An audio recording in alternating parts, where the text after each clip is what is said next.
Good morning. How's everyone doing? Oh boy.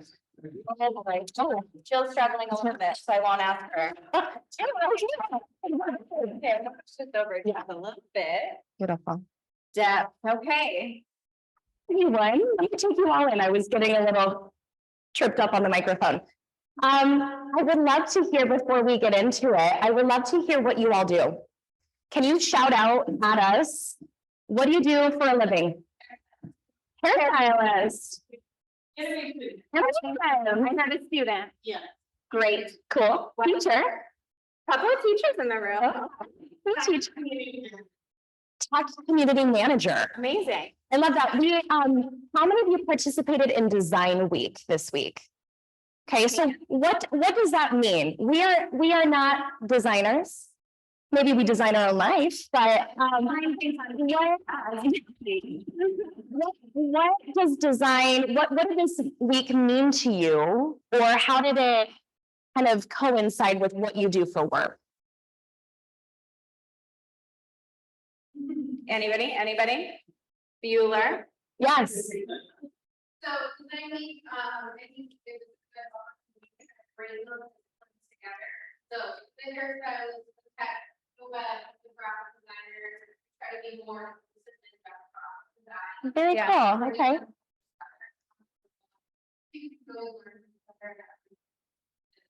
You take away your Yeah. Yeah. Absolutely. And what was the theme? Keep it real. Let's keep it Keep real. it real. We feel like we walked into this as a presentation because honestly, that is what we're going to talk about for the next 30 to 40 minutes in terms of what depth means to us. So thank you for sharing that. Thank you for sharing who you are with us. It's easier to connect when we can put faces to names and what y'all do behind that as well. So depth.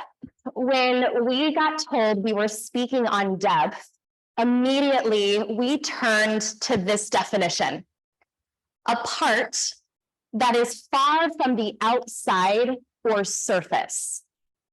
What do you think that means to you? I would love to just hear from a couple of you. What do you all think that definition means to you? Don't all go at once. It's totally fine. Teenagers, so we're totally fine in awkward silence. like the honest. Okay, what's beyond what people see on the surface?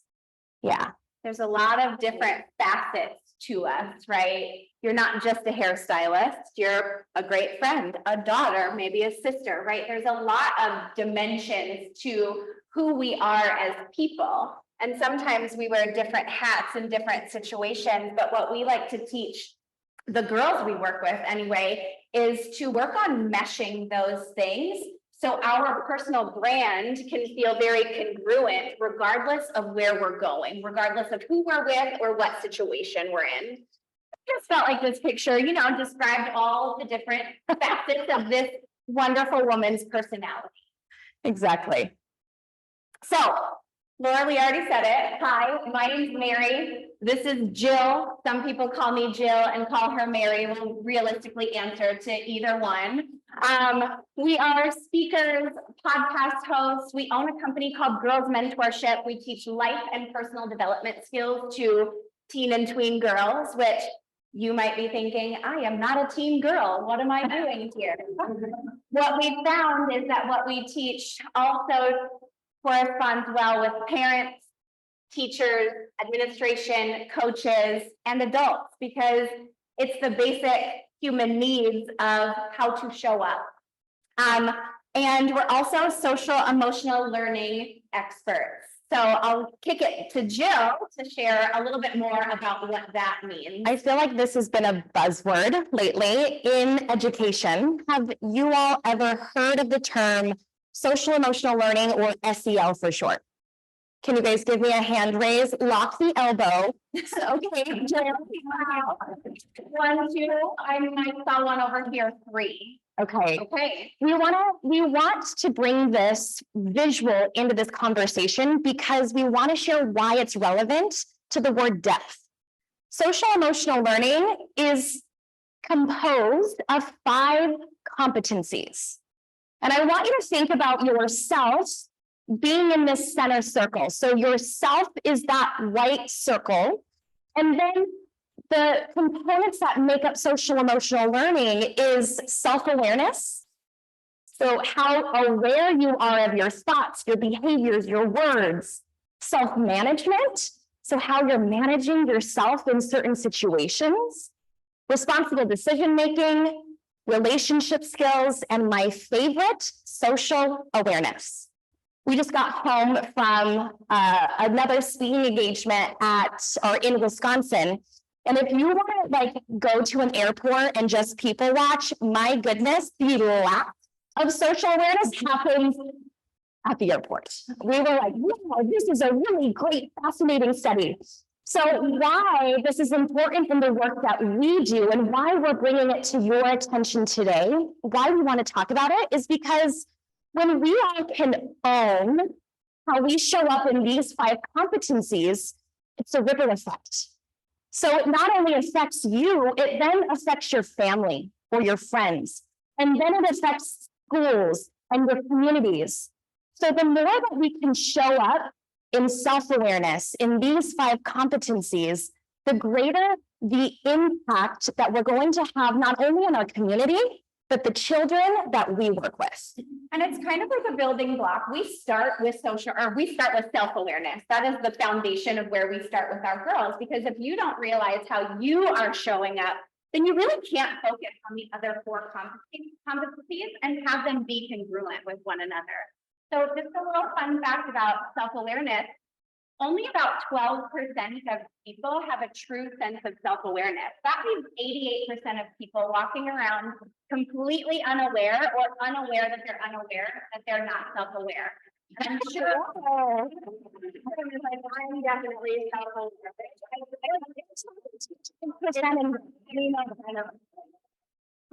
So what we want to talk about today is doing consistently what the average person does occasionally. There's 1,000 different ways to say it. It's the golden rule. It's the rule of reciprocity. If any of you know what B&I is, Business Networking International, you've heard it as giver's gain. There's incredible books about the concept. The Go-Giver. We love ourselves some Chip Gaines and Joanna Gaines. So he wrote a book called No Pain, No Gain, all about your network. And it doesn't mean your ability to network. It means your ability to have network, to have community. So honestly, what we might be talking about might feel like it's common knowledge, but in the age of distraction with 1,000 notifications happening on your phone all at once, common knowledge is definitely no longer common practice. Because here's kind of how a lot of us are walking around. This is the picture of life. Sometimes we feel like we are on fire. Our house is on fire. Our hair's on fire because we have too much to do at work. We are under an immense amount of pressure or on a tight deadline. What happens if you slept like crap? Any parents in the room who have littles? It's like, my good, yeah, thank you, me too. You slept like crap, you're sick, you're hormonal, but guess what? You gotta show up. You gotta show up and do that tight, packed schedule every single day. You have to handle people who challenge us. You know, the people that we work with, maybe you're sitting next to them right now. No, that's right. We're in good company. But you get that random email that just totally sets you off or behind.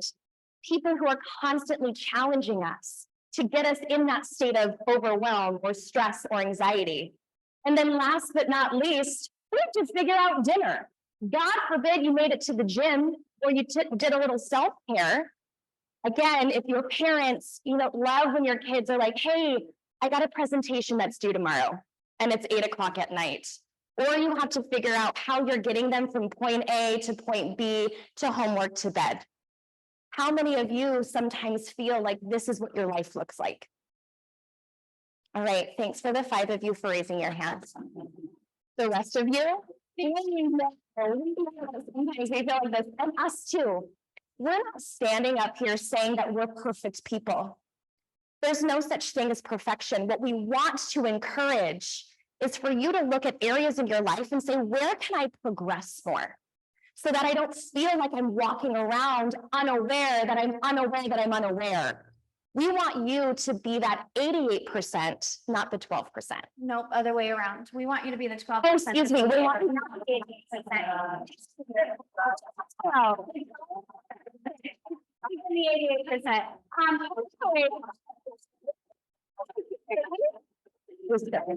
This isn't how your life feels. Being that the housing market's out of control, maybe this is how your literal house feels. Let's always provide a roadmap. Like we said, we work with teens and tweens. They need to know what we're talking about in succinct points if they're going to be paying attention for 45 minutes. So today, where we're going to go with this, we're going to talk about 3 things. We call ourselves 3-point preachers. It's easy. You know what we're talking about. We've got presence, real, genuine, mindful presence. Next up, we've got active listening. The art of being quick to listen and slow to speak. And lastly, anybody in here feel like they're a little extra? You go to Chipotle and you order guac, and they're like, it's extra. You're like, oh no. Being extraordinary. The extra mile is absolutely never crowded. It serves you to take the extra mile. We come from fairly humble beginnings. This is Jill here on the left. This is me. This is back in 2016. We met at the pant wall at Lululemon. She was my boss. I was a seasonal employee. Folding stretchy pants, you know, where real relationships bud. Real relationships start. What's my next slide? Right, okay. So we've learned a lot about what we teach our girls from real life. We didn't go to school to be social emotional learning experts. We went to the school of hard knocks. So certain things that knocked us down really paved the path for us to be able to turn around and give that knowledge, that education back to girls who needed it. Basically, we're teaching us when we were 14, 15, 16. So you could imagine at a retail store, how many people here have worked customer service? Retail service, just working that right now. Is it anyone? Be a little taxing. Comes in on Christmas Eve looking for the most popular pair of Lululemon pants in the most popular size, in the most popular color. Get a little bit under your skin. Right. They want it now. They want it right now because it was their fault that they didn't come in soon enough to get their shopping done. It happens more than you think it would happen. How many of you wait until the last minute to shop for things? Okay. I still do. And she still does. I do. So when we're working cash or we're working the pant wall, and we're trying our hardest to appease people, right? It can be very easy to take on that negative energy. But we reconciled a very long time ago that we wanted to be the thermostat, not the thermometer. Meaning, as opposed to taking on somebody's negative energy, we wanted to give them our positive energy. So if he was pissed that we didn't have a size 4 Align pant in black, what could we do to shift that situation around? Was it give him the best customer experience or her the best customer experience that we possibly could? Was it calling 17 other stores to find that pair of pants to get it overnight shipped to make sure that his wife had something to open on Christmas morning? We did whatever we could do to do that. And we didn't know necessarily that what we were doing in that moment was creating who we were becoming for the next 5 years to be able to deliver something to our girls that was of some substance. So remember this picture, it might come back up later on in this presentation, this humble beginnings. What I want to convey with that story, putting you behind cash, is that real impact happens when you give something of yourself. Because it could be very easy to turn around and be just as rude to that rude customer coming in, as opposed to trying to shift their energy from one spot to shift it to another. It takes extra effort in order to change somebody's mood, or at least try to impact them for the better. And that is one of our manifestos.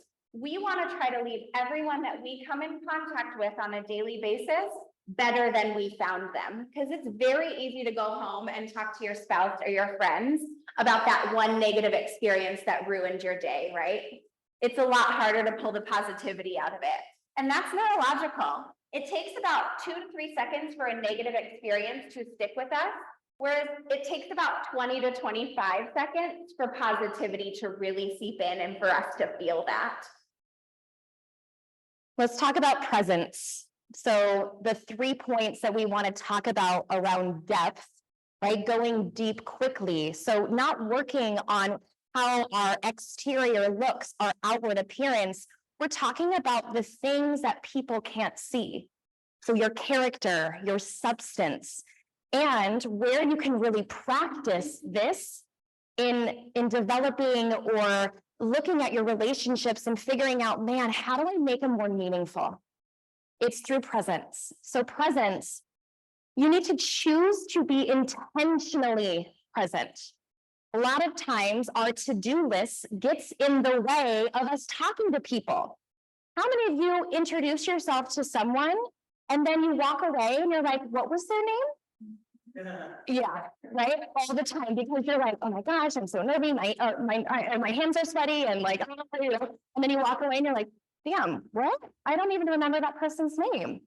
So real, genuine, mindful presence is one of the most valuable gifts we can offer another person. We don't do this enough, especially like the work that we do with girls. When we sit down with girls and we get to know them and we learn a little bit more of their dynamic at home, a lot of times their pain points is stemmed from their parents or their grandparents or their siblings. So I want you to know the importance and the urgency of us really holding up the mirror to ourselves and starting to ask ourselves questions of who are we becoming in the process of the pursuit of happiness. Every single day we have that choice and we don't do it enough. Well, and who are we becoming in everything that we're doing? We all have a to-do list that is a mile long. We're not special in that. We're not up here saying that we've got it all together and my Asana is perfect and I'm on top of all my deadlines.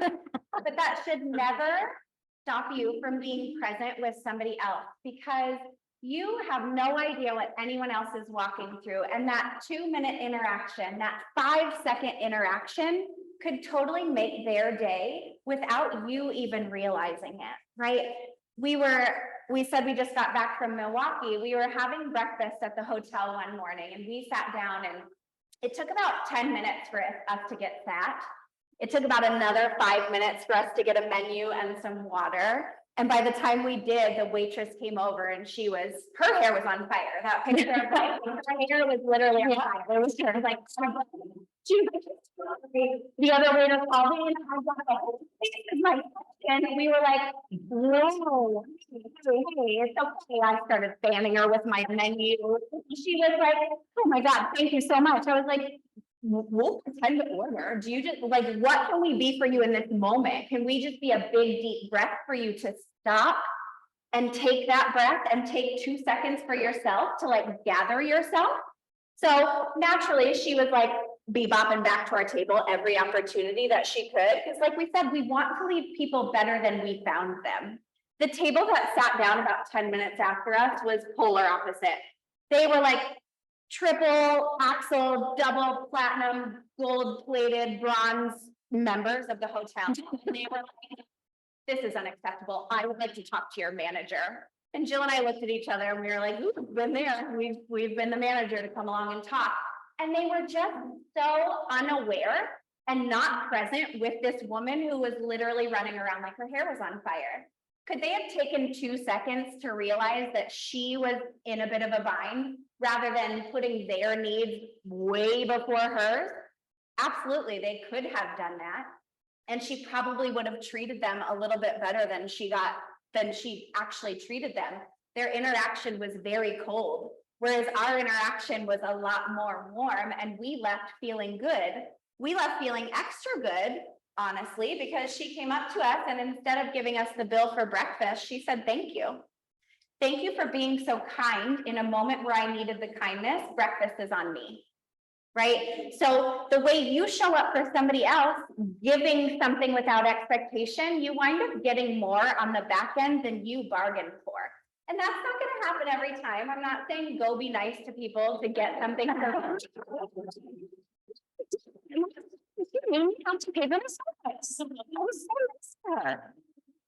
point in that story is that when you focus only on the status, you're only going to get the status quo.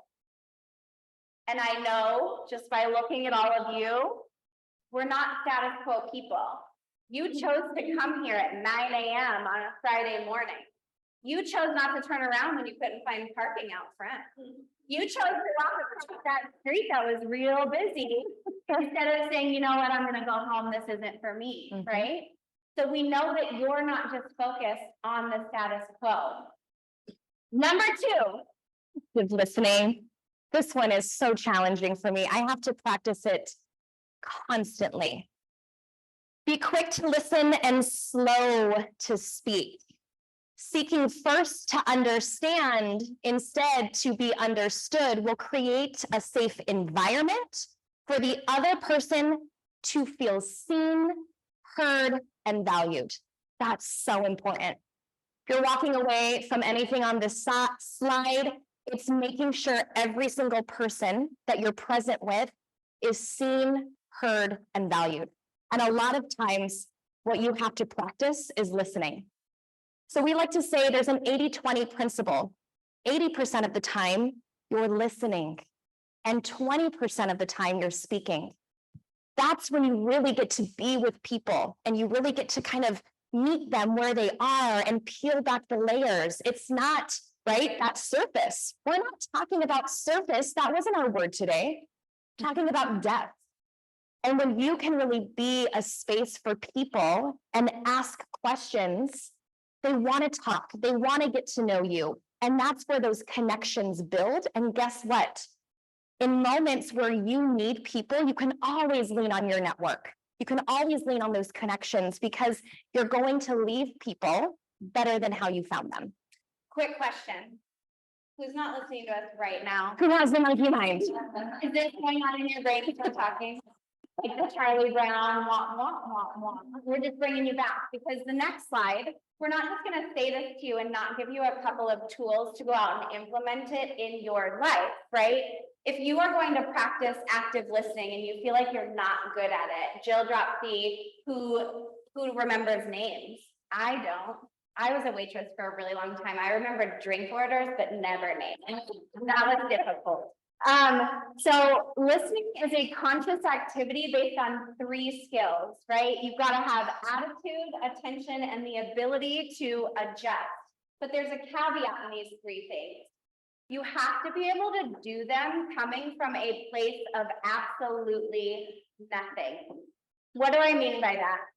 Let's say you've had an interaction with somebody before. I've had an interaction with Jill, and I left that interaction feeling slighted, or I was sour about it. The next time I go have an interaction with Jill, what do you think is going to be in my mind? That last interaction, I'm going to be like, this bee, like, I'm not doing it. I don't like her. I don't want to hear anything. She doesn't listen to my ideas. It's always about her. From a place of nothing. So that might mean I need an attitude adjustment.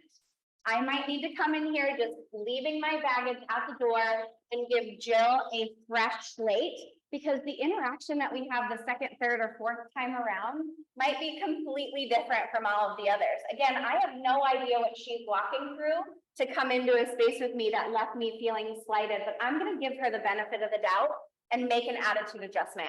The next thing I'm going to do, my attention, right? I'm trying to listen. If I'm trying to listen, I can't be thinking of what I'm going to say before the other person even says anything at all.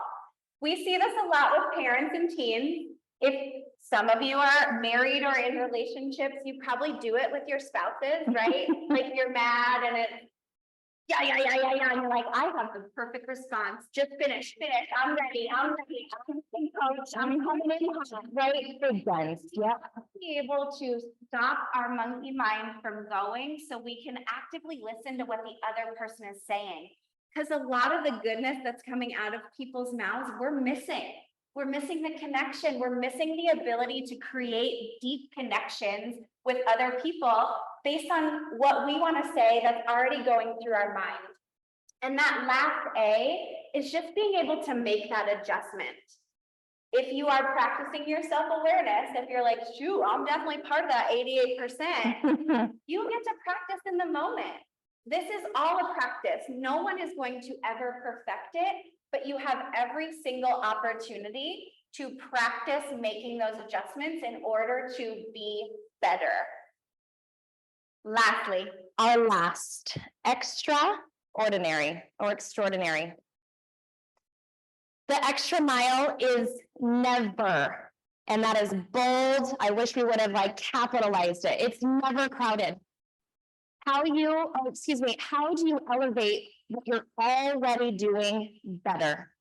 So what we don't want to do in this conversation is overwhelm you or have you look at your life being like, whoa, now what? Now I have to do all of these things.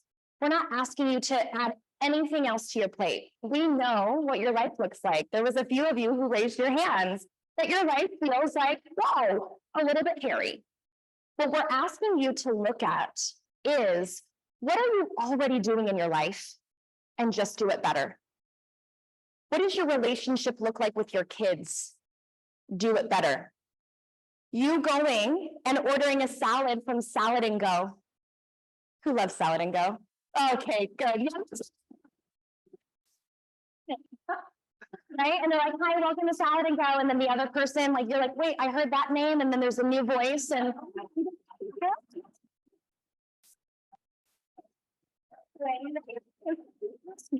them that come on the, on the line, the microphone. But how do you do it better?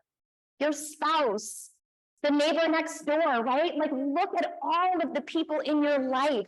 The relationships in your life matter if you do it better, right? How many of you have said that they wanted to go to the gym for however many months and years, and you wanted to lose 5 pounds, and right, we get stuck in the excuse. And we're not asking you to have to totally rework your life, but look at one area in your life and do it better. And then once that feels good, it's like, okay, that felt really good. Kindness goes so far. The extra mile is never crowded. We've never been on a highway and felt crowded going the extra mile. and what I'd like to point out in this scenario is the person that you also need to dole kindness out to is yourself.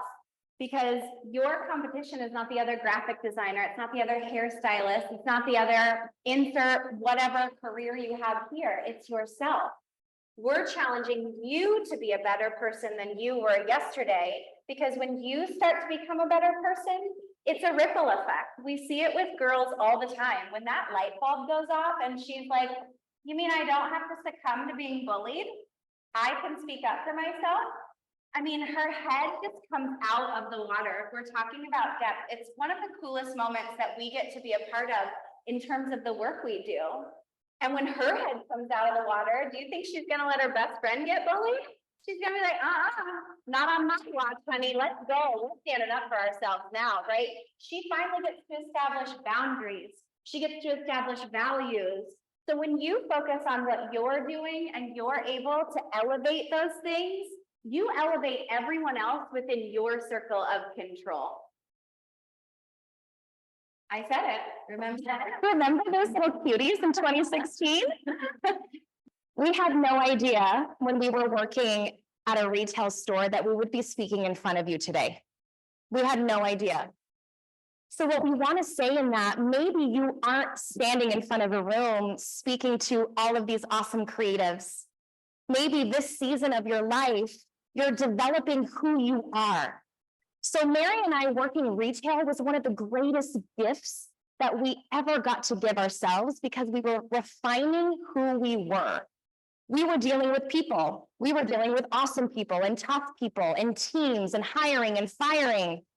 That developed our character, which then brought us into all of these other seasons of our life. So in 2016, we had no idea that we were ever going to be business partners. We had no idea that we would be standing in front of you. But what I want to share in that story is that who we were becoming was because we practiced these three things. We made sure that we were present with people. We made sure to listen to people, to make sure that they were seen and heard and valued. And we always go the extra mile because guess what? It's never crowded. The amount of times people come up to us and they're like, can we have just a little bit of what you guys have? It's our magic. And there's already two of us. We don't need any more of who we are. We need more of you. But what is your magic? How are you stepping into who you're becoming to leave people better than how you found them? What is your legacy? And that includes the situations that grind you. That includes the things that you do not want to do on your to-do list.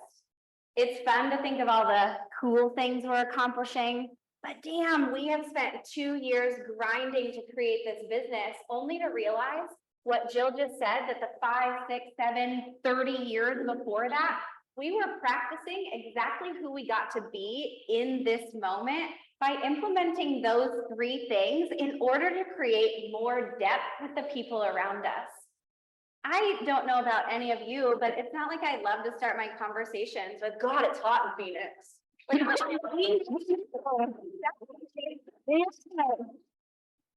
hear that in a day. Oh, it's a dry heat, not this year. Right? So surface. How do you get beyond the surface? And it takes practice. Every single day it takes practice, excuse me.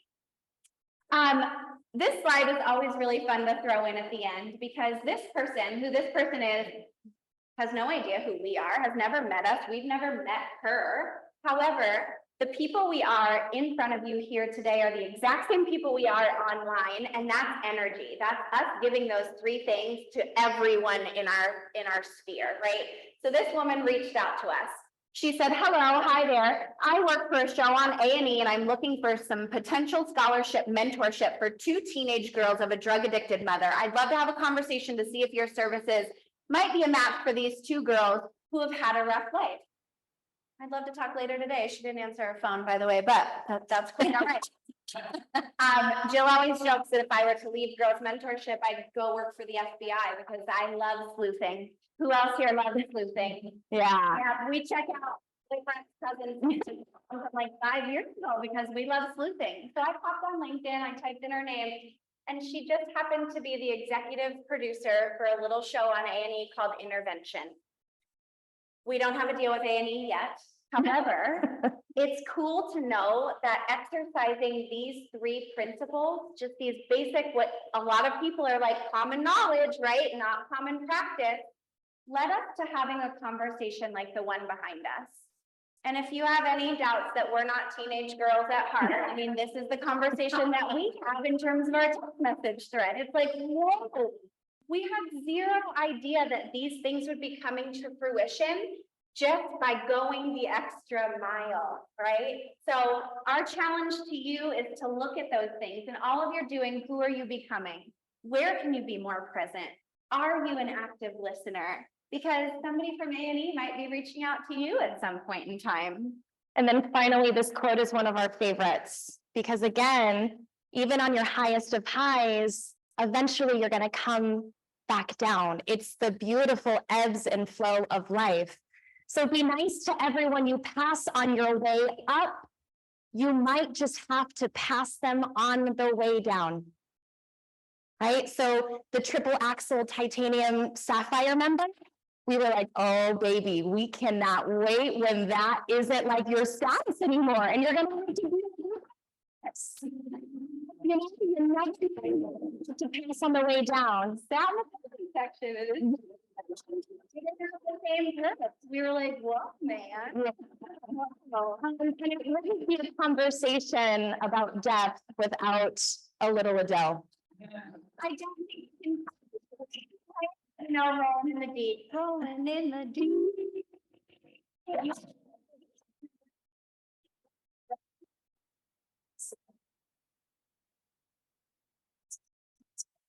For us. Yeah, very on brand. So thank you. We believe in you. You got this. Go out there, be present, listen, and do what you're already doing, but elevate that experience because it's not only going to serve you, it's going to serve the people around you. And lastly, if you're curious about where this funny stuff happens online that lady found, well, it's definitely Instagram. TikTok, every once in a while. Not hard. Yeah, it is. It's way easier for us.